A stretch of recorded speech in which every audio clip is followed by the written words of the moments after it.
পার্বত্য জেলা খাগড়াছড়ির মহালছড়ি উপজেলার মুড়াপাড়া গ্রাম প্রকৃতির অপার সৌন্দর্যে ভরপুর হলেও দীর্ঘদিন ধরে সেখানে ছিল পানির চরম সংকট। তবে সম্প্রতি সেই গ্রামে মিলেছে পানির স্থায়ী সমাধান। বিদ্যুৎবিহীন এই পাহাড়ি জনপদে স্থাপন করা হয়েছে সোলার সিস্টেম চালিত ডিপ টিউবওয়েল। এতে দীর্ঘ সময় পর প্রথমবারের মতো সুপেয় পানি পান ওই এলাকার ৯০টি পরিবার। আমরা ওই নিচের থেকে কুয়োর থেকে নামতে হয়। এখন খুব সবার জন্য উপকার হয়েছে। বাড়ির পাশে পানি ভালো পাইতেছে। এখন সোলার সিস্টেম দিয়া খুব সুন্দর হয়েছে।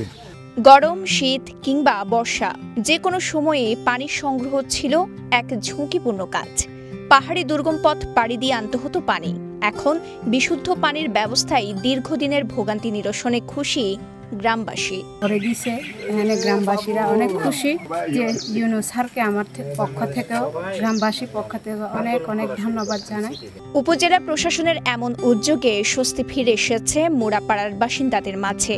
এই উদ্যোগের জন্য উপজেলা নির্বাহী অফিসারকে ধন্যবাদ জানান তারা। শ্রদ্ধেয় বিভাগীয় কমিশনার স্যারের অনুকূলে যে টিআরএ বরাদ্দ আসে সেখান থেকে আমরা সোলার চালিত একটি ডিপ টিউবওয়েলে বরাদ্দ দিয়েছি। সেটা কাজ সম্পন্ন হয়েছে।